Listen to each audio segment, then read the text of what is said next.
ಎಲ್ಲರಿಗೂ ನಮಸ್ಕಾರ.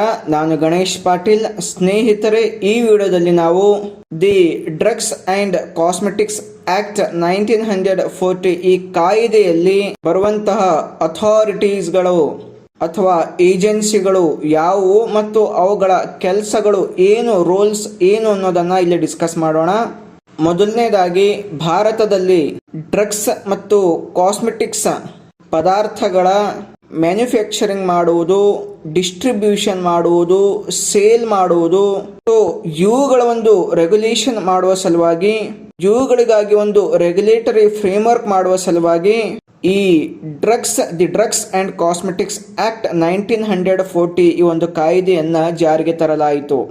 Public health ಮತ್ತು ಸೇಫ್ಟಿಗೋಸ್ಕರ, ಅದನ್ನ ಎನ್ಶೂರ್ ಮಾಡೋದಕ್ಕೋಸ್ಕರ ಈ ಒಂದು ಕಾಯ್ದೆ ಅನೇಕ ಬೇರೆ ಬೇರೆ ಅಥಾರಿಟೀಸ್ಗಳಿಗೆ ಅದರದೇ ಆದಂತಹ ರೋಲ್ಸ್ಗಳನ್ನ, ಅವರ ರೆಸ್ಪಾನ್ಸಿಬಿಲಿಟೀಸ್ಗಳನ್ನ, ಫಂಕ್ಷನ್ಸ್ಗಳನ್ನ ಇದು ನಿರ್ಧಾರ ಮಾಡುತ್ತೆ.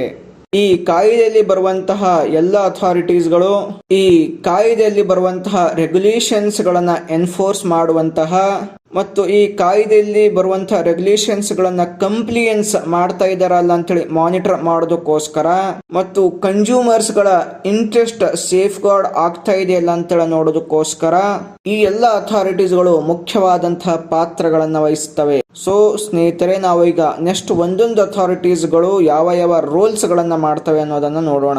ಈ ಒಂದು ಕಾಯ್ದೆ ಅಡಿಯಲ್ಲಿ ಬರುವಂತಹ ಮೊದಲ ಒಂದು ಅಥಾರಿಟಿ ಅಂತಂದ್ರೆ ಅದು the central drugs standard control organisations. ಇದನ್ನ CDSCO ಅಂತೇಳಿ ಕರೆಯುತ್ತೇವೆ. ಈ ಆಕ್ಟ್ ನ ಅಡಿಯಲ್ಲಿ ಬರುವಂತಹ ಇದೊಂದು ಅಪೆಕ್ಸ್ ರೆಗ್ಯುಲೇಟರಿ ಅಥಾರಿಟಿ. ಈ ಆರ್ಗನೈಸೇಷನ್ ಡ್ರಗ್ ಮ್ಯಾನುಫ್ಯಾಕ್ಚರಿಂಗ್ ಗೆ ಅಪ್ರೂವಲ್ ಕೊಡುವಂತಹ ಕೆಲಸ, ಈ ಡ್ರಗ್ ಮ್ಯಾನುಫ್ಯಾಕ್ಚರಿಂಗ್ ಕಂಪನಿಗಳಿಗೆ ಲೈಸೆನ್ಸಿಂಗ್ ಕೊಡುವಂತಹ ಕೆಲಸ ಮತ್ತು ಆ ಡ್ರಗ್ಸ್ ಗಳ ಒಂದು ಕ್ವಾಲಿಟಿ ಕಂಟ್ರೋಲ್ ಮಾಡುವಂತಹ ಕೆಲಸವನ್ನ ಮಾಡ್ತದೆ. ಅದರ ಜೊತೆ ಈ ಸಂಸ್ಥೆ ಈ ಡ್ರಗ್ಸ್ ಗಳ, ಕಾಸ್ಮೆಟಿಕ್ಸ್ ಗಳ ಒಂದು ಎಫಿಕಸಿ, ಸೇಫ್ಟಿ ಮತ್ತು ಕ್ವಾಲಿಟಿಯನ್ನ ಮೇಂಟೈನ್ ಮಾಡುವಂತಹ ಕೆಲಸ ಕೂಡ ಮಾಡ್ತದೆ. ಮಾರ್ಕೆಟ್ ನಲ್ಲಿ ಬರುವಂತಹ ಹೊಸ ಡ್ರಗ್ಸ್ ಗಳ ಇನ್ಸ್ಪೆಕ್ಷನ್ ಮಾಡುವಂತದ್ದು, ಅವುಗಳಿಗೆ ಲೈಸೆನ್ಸ್ ಕೊಡುವಂತಹ ಮತ್ತು ಅವುಗಳಿಗೆ ಅಪ್ರೂವ್ ಕೊಡುವಂತಹ ಕೆಲಸವನ್ನ ಈ ಸಂಸ್ಥೆ ಮಾಡ್ತದೆ. ಈ CDSCO ಅಂತಂದ್ರೆ central drugs standard control organisation, ಈ ಸಂಸ್ಥೆ ಪಬ್ಲಿಕ್ ಹೆಲ್ತ್ ನ ಸ್ಟ್ಯಾಂಡರ್ಡ್ಸ್ ಗಳನ್ನ ಎತ್ತಿ ಹಿಡಿಯುತ್ತೆ ಮತ್ತು ಪಬ್ಲಿಕ್ ಹೆಲ್ತ್ ಅನ್ನ ಪ್ರೊಟೆಕ್ಷನ್ ಮಾಡುತ್ತೆ. ನೆಕ್ಸ್ಟ್ ಬರುವಂತಹ ಸಂಸ್ಥೆ ಸ್ಟೇಟ್ ಡ್ರಗ್ ಕಂಟ್ರೋಲ್ ಅಥಾರಿಟೀಸ್. ಯಾವ ರೀತಿ central drug standard control organisation central level ನಲ್ಲಿ ಕೆಲಸ ಮಾಡುತ್ತೋ ಅದೇ ರೀತಿ ಸ್ಟೇಟ್ ಲೆವೆಲ್ ನಲ್ಲಿ ಈ ಸ್ಟೇಟ್ ಡ್ರಗ್ ಕಂಟ್ರೋಲ್ ಅಥಾರಿಟೀಸ್ ಕೆಲಸ ಮಾಡುತ್ತೆ. ಈ ಸಂಸ್ಥೆ ಸಬ್ ಸ್ಟ್ಯಾಂಡರ್ಡ್ ಅಥವಾ ಕೌಂಟರ್ ಫೀಟ್ ಡ್ರಗ್ಸ್ಗಳು ಏನ್ ಬರ್ತವೆ ಅವುಗಳನ್ನ ಪ್ರಿವೆನ್ಷನ್ ಮಾಡುವಂತಹ, ಅವುಗಳ ಒಂದು ಪ್ರಾಲಿಫರೇಷನ್ ಅನ್ನ ಪ್ರಿವೆನ್ಷನ್ ಮಾಡುವಂತಹ ಕೆಲಸ ಕೂಡ ಮಾಡುತ್ತೆ. ನೆಕ್ಸ್ಟ್ ಬರುವಂತಹ ಒಂದು ಇನ್ಸ್ಟಿಟ್ಯೂಷನ್ ಡ್ರಗ್ ಟೆಸ್ಟಿಂಗ್ ಲ್ಯಾಬೊರೇಟರೀಸ್. ಈ ಆಕ್ಟ್ ನಲ್ಲಿ ಅಡಿಯಲ್ಲಿ ಬರುವಂತಹ ಈ ಒಂದು ಲ್ಯಾಬೊರೇಟರೀಸ್ ಗಳು ಕ್ವಾಲಿಟಿ ಅಸೆಸ್ಮೆಂಟ್ ಅನ್ನ ಮಾಡ್ತವೆ. ಈ ಡ್ರಗ್ಸ್ ಗಳ, ಕಾಸ್ಮೆಟಿಕ್ಸ್ ಗಳ ಎಫಿಷಿಯನ್ಸಿ, ಸೇಫ್ಟಿ, ಕ್ವಾಲಿಟಿಯನ್ನ ಟೆಸ್ಟ್ ಮಾಡ್ತವೆ.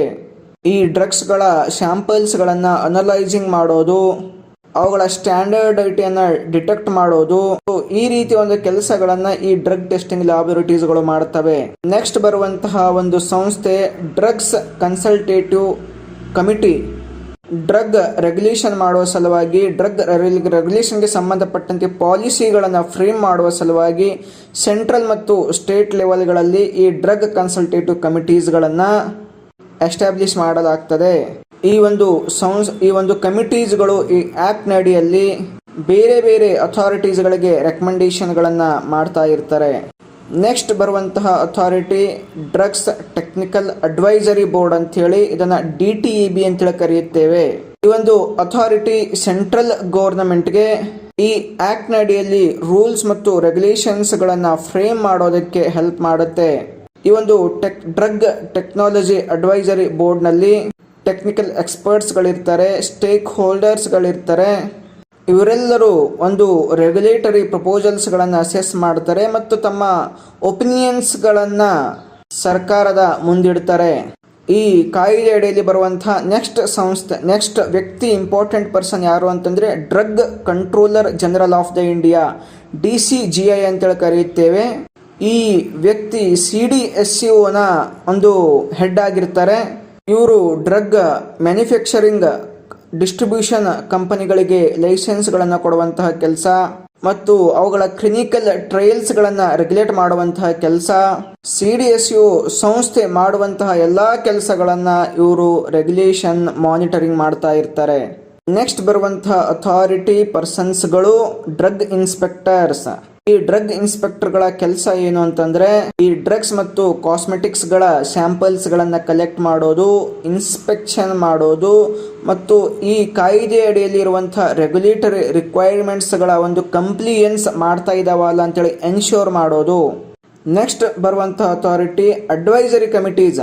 ಈ ಒಂದು ಕಮಿಟೀಸ್ ಈ ಒಂದು ಕಾಯ್ದೆ ಅಡಿಯಲ್ಲಿ ಬರುವಂತಹ ಬೇರೆ ಬೇರೆ ಅಥಾರಿಟೀಸ್ಗಳಿಗೆ ಅಡ್ವೈಸಸ್ ಮಾಡುವಂತಹ ಕೆಲಸವನ್ನ ಮಾಡುತ್ತೆ ಮತ್ತು ಡ್ರಗ್ ಮತ್ತು ಕಾಸ್ಮೆಟಿಕ್ಸ್ನ ಸಲುವಾಗಿ ರೆಗ್ಯುಲೇಟರಿ ಫ್ರೇಮ್ಸ್ಗಳನ್ನು ಯಾವ ರೀತಿ ಮಾಡಬೇಕು ಅಂತೇಳಿ ರೆಕಮೆಂಡೇಶನ್ ಅನ್ನ ಮಾಡುತ್ತೆ. ನೆಕ್ಸ್ಟ್ ಬರುವಂತದ್ದು ಜುಡಿಷಿಯಲ್ ಅಥಾರಿಟೀಸ್ಗಳು. ಕೋರ್ಟ್ಸ್ಗಳು ಮತ್ತು ಟ್ರಿಬ್ಯುನಲ್ಸ್ಗಳು ಇದರಲ್ಲಿ ಒಳಗೊಂಡಿರ್ತವೆ. ಇವುಗಳು ಈ ಆಕ್ಟ್ ಅನ್ನ ಇಂಟರ್ಪ್ರಿಟೇಷನ್ ಮತ್ತು ಎನ್ಫೋರ್ಸ್ ಮಾಡುವಂತಹ ಕೆಲಸಗಳನ್ನ ಮಾಡ್ತವೆ. ಈ ಆಕ್ಟ್ ನ ಅಡಿಯಲ್ಲಿ ಏನಾದರೂ ಡಿಸ್ಪ್ಯೂಟ್ಸ್ಗಳು ಅರೈಸ್ ಆಗಿದ್ರೆ ಅವುಗಳನ್ನು ಅಡ್ಜುಡಿಕೇಶನ್ ಮಾಡುವಂಥದ್ದು ಮತ್ತು ತಪ್ಪು ಮಾಡಿದಂತಹ ವ್ಯಕ್ತಿಗಳಾಗಲಿ ಅಥವಾ ಆರ್ಗನೈಸೇಷನ್ಸ್ಗಳಾಗಲಿ ಅವರ ಮೇಲೆ ಪೆನಾಲ್ಟೀಸ್ ಇಂಪೋಸ್ ಮಾಡುವಂತಹ ಕೆಲಸಗಳನ್ನ ಈ ಒಂದು ಜುಡಿಷಿಯಲ್ ಅಥಾರಿಟೀಸ್ನವರು ಮಾಡ್ತಾರೆ.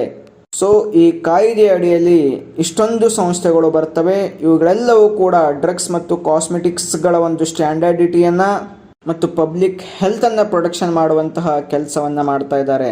ಸ್ನೇಹಿತರೆ, ನೆಕ್ಸ್ಟ್ ವಿಡಿಯೋದಲ್ಲಿ ಇನ್ನೊಂದು ಟಾಪಿಕ್ ಬಗ್ಗೆ ಡಿಸ್ಕಸ್ ಮಾಡೋಣ. ಎಲ್ಲರಿಗೂ ನಮಸ್ಕಾರ.